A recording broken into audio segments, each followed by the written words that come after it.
Hello friends, आज मैं 10th class के बच्चे के लिए हम कुछ सब्जेक्ट पढ़ाने जा रहे हैं जो कि पूरे भारत देश में लॉकडाउन रहने के कारण बच्चे लोग घर में नहीं पढ़ पाते हैं, जिसके कारण हम सोचे कि बच्चे लोग का कुछ हेल्प किया है जिससे कि बच्चे लोग अच्छे नंबर से क्वालिफाई करें और आगे की ओर बढ़े। मेरा यही सोच है। तो दोस्तों, आप लोग को आज हम पढ़ाएंगे 10th क्लास के बच्चे के लिए हम लाए फिजिक्स मेरा जो कि फेवरेट सब्जेक्ट है, और पढ़ाएंगे आज हम पहला चैप्टर है प्रकाश का परावर्तन। दोस्तों, जो बच्चे सीबीएसई बोर्ड से बिहार बोर्ड का तैयारी कर रहे हैं उसके लिए भी हम कुछ इंग्लिश में बोलने का मतलब आप तरीका अपनाएंगे। दोस्तों, जो बच्चे बिहार बोर्ड के हैं वो भी कोशिश कीजिए कि हम इंग्लिश में समझें, क्योंकि आगे चल के पढ़िएगा ना, आगे जब आईआईटी कीजिएगा या इंजीनियरिंग कीजिएगा, कोई तरह के बड़े बड़े एग्जाम है ना, आपको इंग्लिश ही यूज है। इसलिए आप बिहार बोर्ड के भी बच्चे कोशिश कीजिए कि हम इंग्लिश में पढ़ने का कोशिश करेंगे। दोस्तों, आज हम पढ़ाएंगे, तो चलिए हम पढ़ाते हैं अगले आज का टॉपिक है मेरा प्रकाश का परावर्तन। तो पहले हम प्रकाश किसे कहते हैं? प्रकाश किसे कहते हैं कि किसी भी माध्यम से हम जिस वस्तु को देखते हैं, किसी भी माध्यम से हम जिस वस्तु को देखते हैं उसे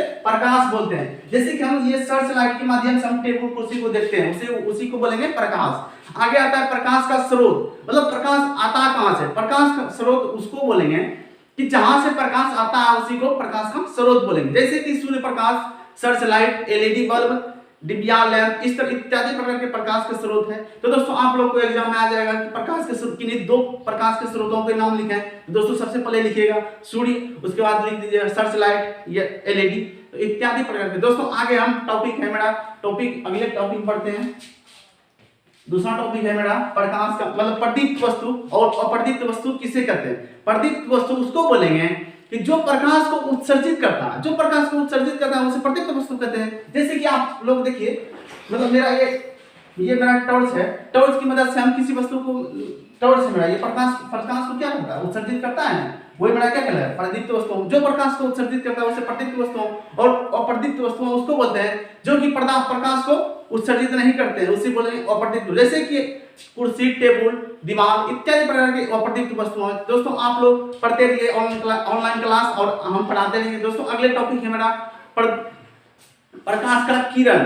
प्रकाश का किरण किसे कहते हैं? मतलब लाइट और रे। प्रकाश का किरण किसे कहते हैं? प्रकाश का किरण उसको बोलेंगे जो कि एक सरल रेखा पर चलने वाली प्रकाश की किरण, मतलब ये एक सरल रेखा पर चलने वाली प्रकाश को प्रकाश का किरण बोलते हैं। जो कि एक सरल रेखा पर चले, एक सरल रेखा पर, ये प्रकाश जो है ना एक सरल रेखा पर चल रहा है, उसी को बोलेंगे प्रकाश का किरण। प्रकाश का किरण समझिए। लाइट ऑफ रे किसे कहते हैं? जो कि एक सरल रेखा पर प्रकाश गमन करती है, उसी को बोलेंगे प्रकाश का किरण। आगे आता है टॉपिक मेरा प्रकाश का किरण पुंज। मतलब प्रकाश का किरण पुंज बोलते हैं किसको है? तो दोस्तों, प्रकाश का किरण पुंज उसको बोलेंगे जो कि प्रकाश के किरण के समूह, किरण बताए ना एक सरल रेखा पर मतलब जिस पे गमन करता है, प्रकाश का गमन करती है, उसी को बोलेंगे किरण। तो प्रकाश के किरण के समूह को बहुत सारे किरण, मतलब एक सरल लिखिए, मतलब प्रकाश के किरण के समूह को प्रकाश का किरण पुंज बोलते हैं। समझ गए? प्रकाश के किरण के समूह को प्रकाश का किरण पुंज बोलते हैं। और आगे मेरा है प्रकाश का किरण पुंज कितने प्रकार का होता है? प्रकाश का किरण पुंज कितने प्रकार का होता है? दोस्तों, प्रकाश का किरण पुंज कितने टाइप होता है? 3 टाइप होता है। 3 कौन कौन? नंबर 1 बोलिए। नंबर 1 होता है, नंबर 1 अपसारी किरण पुंज, और दूसरा होता है समांतर किरण पुंज, मतलब पैरेलल किरण पुंज, समांतर किरण पुंज, और तीसरा होता है, तीसरा कौन सा? अभिसारी किरण पुंज। अभिसारी। पहला क्या है? पहला मेरा सब्जेक्ट पहला क्या है? अपसारी किरण पुंज किसको बोलते हैं? प्रकाश के किरण के समूह को प्रकाश का किरण पुंज बोलते हैं। पहला है अपसारी किरण पुंज, दूसरा है समांतर किरण पुंज, तीसरा है अभिसारी किरण पुंज। तो दोस्तों, हम डिफाइन करते हैं इसको। अपसारी किरण पुंज हम उसको बोलेंगे वैसा किरण पुंज जो कि एक बिंदु से निकल करके आगे जा करके फैल जाती है, एक बिंदु से निकल करके फैल जाती है आगे जा करके, उसी को बोलेंगे अपसारी किरण पुंज। और समांतर किरण पुंज उसको बोलेंगे वैसा किरण पुंज जो कि एक दूसरे के प्रकाश, मतलब वैसा किरण जो कि एक दूसरे के क्या हो? पैरेलल हो। मतलब वैसा किरण, वैसा प्रकाश का किरण जो कि एक दूसरे के क्या हो? समांतर, पैरेलल हो, उसी को बोलेंगे समांतर किरण पुंज। तीसरा है अभिसारी किरण पुंज, उसको बोलेंगे वैसा किरण पुंज जो कि एक बिंदु पे आकर के मिलती है, एक बिंदु पे आकर के मिलती है, उसी को बोलेंगे अभिसारी किरण पुंज। तो दोस्तों, आप लोग समझ गए किरण पुंज की टाइप और किरण पुंज किसे कहते हैं। अगला मेरा टॉपिक है पारदर्शी और अपारदर्शी और मतलब पारदर्शी वस्तुओं और पारदर्शी वस्तु और पारभासी वस्तु किसे बोलते हैं? तो पारदर्शी हम उसको बोलेंगे, पहला क्या है? पारदर्शी। टॉपिक में है पारदर्शी। पारदर्शी पारदर्शी हम उसको बोलेंगे जिससे कि प्रकाश मतलब जिससे कि लाइट आसानी से पास कर जाए, जिससे कि लाइट ना आसानी से पास कर जाए, उसी को बोलेंगे पारदर्शी। और आगे आता है एक अपारदर्शी। अपारदर्शी उसको बोलेंगे जिससे कि मेरा लाइट जो है ना पास ना करे, मतलब जिससे कि लाइट ना पास करे। जैसे कि हम इधर दबाव में मतलब टॉर्च से मारेंगे, मतलब उस पिछले साइड जो मेरा क्या लाइट आएगा, ये मेरा क्या हुआ? अपर्दित्व। अपर्दित वस्तु की किससे? जिससे कि मतलब लाइट जो है ना आसानी से पास कर जाए। जैसे कि हम शीशा में मारेंगे, शीशा में इस चमकीले शीशा पर उसमें मारेंगे तो क्या प्रकाश आर पार हो जाएगा, उसी को बोलेंगे पारदर्शी। और एक होता है अपारदर्शी जिससे कि प्रकाश मतलब कुछ उसका प्रकाश का कुछ भाग पास ना करे, उसे बोलेंगे अपारदर्शी। और आगे आता है पारभासी वस्तु। किसको बोले?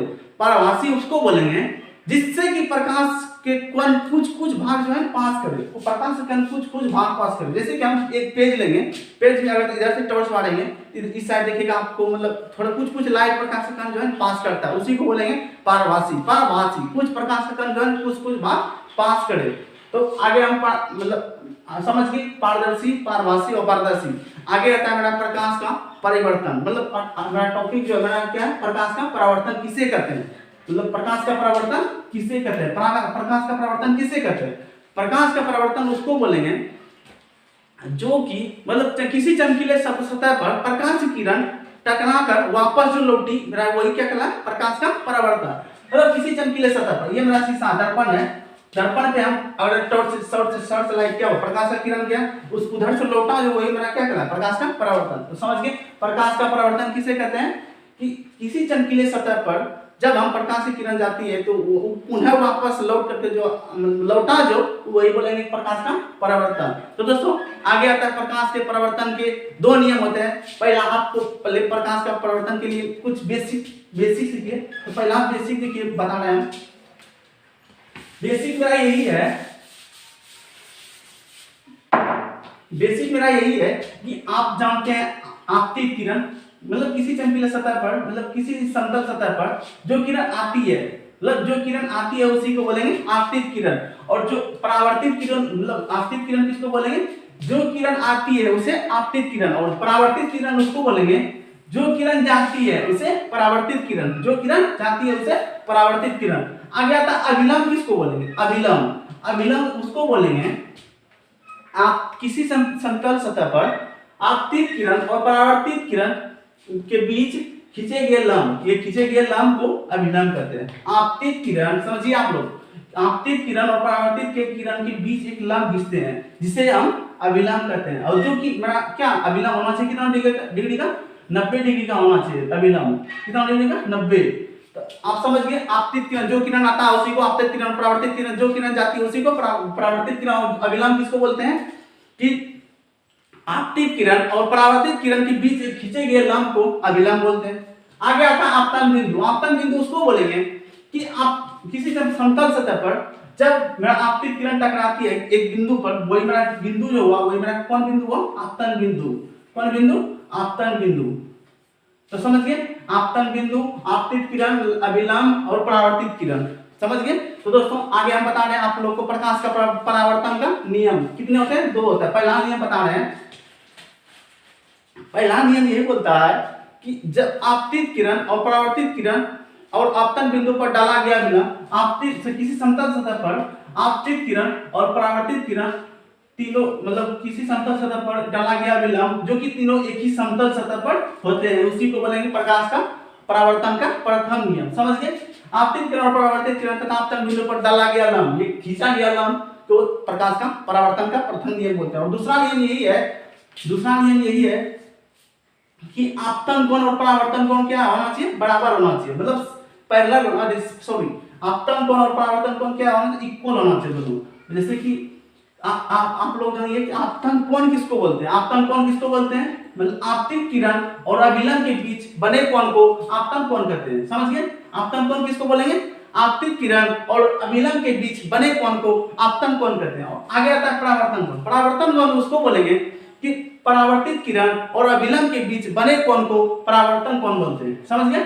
आपतन कोण और परावर्तन कोण समझ गए कि आपतित किरण अविलंब के बीच बने कोण को आपतन कोण कहते हैं और परावर्तन कोण, परावर्तित किरण और विलंब के बीच बने कोण को परावर्तन कोण कहते हैं, जिससे कि हम डिनोटेट करते हैं। आपतित किरण को डिनोट किससे करते हैं, आपतन बिंदु को कोण छोटी आई से और परावर्तन कोण को छोटी आर से। तो दोस्तों आप लोग समझ गए प्रकाश का परावर्तन का दो नियम होता है। पहला नियम पता है कि किसी समतल सतह पर आपतित किरण और परावर्तित किरण तथा आपतन बिंदु पर डाला गया विलंब जो कि तीनों एक ही समतल सतह पर होते हैं उसी को बोलेंगे प्रकाश का परावर्तन का प्रथम नियम। और द्वितीय नियम यही बोलता है कि आपतन कोण बराबर होता है परावर्तन कोण। तो दोस्तों यही प्रकाश का परावर्तन का नियम है। और आप लोग अगला मेरा टॉपिक है, आगे की ओर बढ़ते हैं। आप लोग समझ गए तो अगर कहीं दिक्कत हो तो मतलब बाद में कमेंट कीजिएगा। तो दोस्तों आगे हम टॉपिक की ओर बढ़ते हैं। मेरा दर्पण क्या होता है, दर्पण जो है दर्पण तीन प्रकार का होता है। प्रथम पहला दर्पण क्या है, समतल दर्पण होता है, समतल, और दूसरा अवतल और तीसरा उत्तल। दर्पण कितने तीन होता है, समतल, उत्तल और अवतल। तो दोस्तों आगे आता है गोलीय दर्पण। गोलीय दर्पण मतलब दर्पण से ही निकला है क्या, गोलीय दर्पण। तो गोलीय दर्पण उसको बोलेंगे किसी गोले खोखले मतलब किसी गोले के खोखले से बने दर्पण को गोलीय दर्पण बोलते हैं। किसी गोले के खोखले से बने दर्पण को गोलीय दर्पण बोलते हैं। जैसे कि देखिए गोलीय दर्पण, ये मेरा क्या हुआ, गोले के खोखले से बने दर्पण को गोलीय दर्पण बोलते हैं।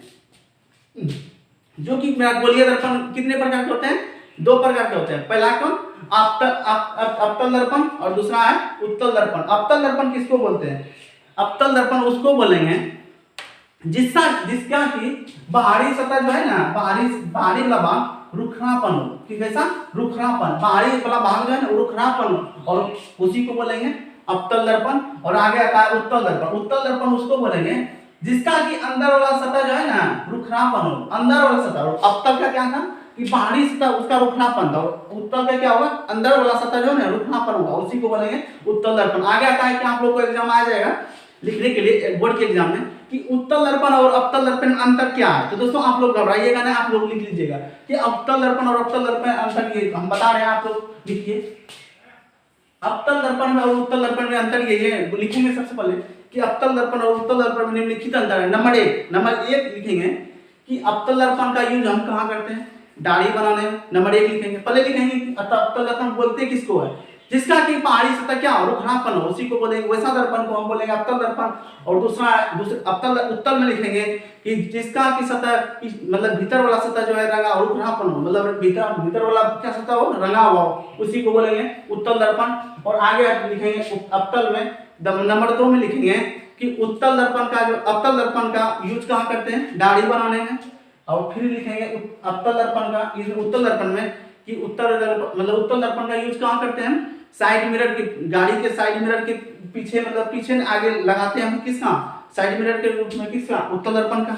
नंबर 3 में अवतल में लिखेंगे नंबर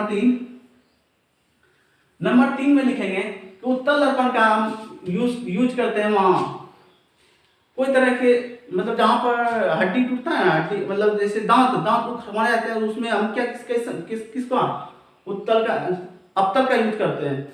तो दोस्तों आप लोग को यही दो अंतर याद रखिए, उत्तल और अवतल में अंतर याद रखिएगा कि यही दो अंतर है। मेन जो अंतर है यही है। पहला क्या है, जो मतलब वैसा दर्पण जिसका कि अंदर बाहरी सतह रंगा हुआ हो, उसी को बोलेंगे अवतल दर्पण। उत्तल दर्पण उसको बोलेंगे जिसका कि भीतरी सतह रंगा हुआ हो, उसी को उत्तल दर्पण। नंबर 2 में लिखेंगे अवतल दर्पण। अवतल दर्पण उसको बोलेंगे मतलब जिसका मतलब उत्तल दर्पण का उपयोग किस में करते हैं, दाढ़ी बनाने में। और उत्तल दर्पण का उपयोग कहाँ करते हैं, गाड़ी के साइड मिरर में। तो दोस्तों आज की वीडियो में हम इतना टॉपिक जहां पर आप लोग नहीं समझे हैं वहां पर आप कमेंट कीजिएगा, और कमेंट करने से हम कुछ मतलब जहां पर आपको डाउट है वहां पर हम कुछ डाउट को क्लियर करेंगे। दोस्तों आप कमेंट कीजिएगा और हम आपके डाउट को क्लियर करेंगे। दोस्तों अगर आपको मेरा ऑनलाइन क्लास और वीडियो मेरा अच्छे लगे तो आप लोग लाइक कीजिए, सब्सक्राइब कीजिए और पढ़िए, अच्छे से पढ़िए, जिससे कि एग्जाम में आप लोग अच्छे से लिखिए। घबराइए मत, आपको लिखना है और एग्जाम में अच्छे नंबर से क्वालिफाई करना है। तो दोस्तों आपको अगर वीडियो अच्छे लगे तो शेयर कीजिए, लाइक कीजिए, सब्सक्राइब कीजिए। और दोस्तों आप लोग पढ़ते रहिए। धन्यवाद, थैंक्स, अगले वीडियो में मिलते हैं।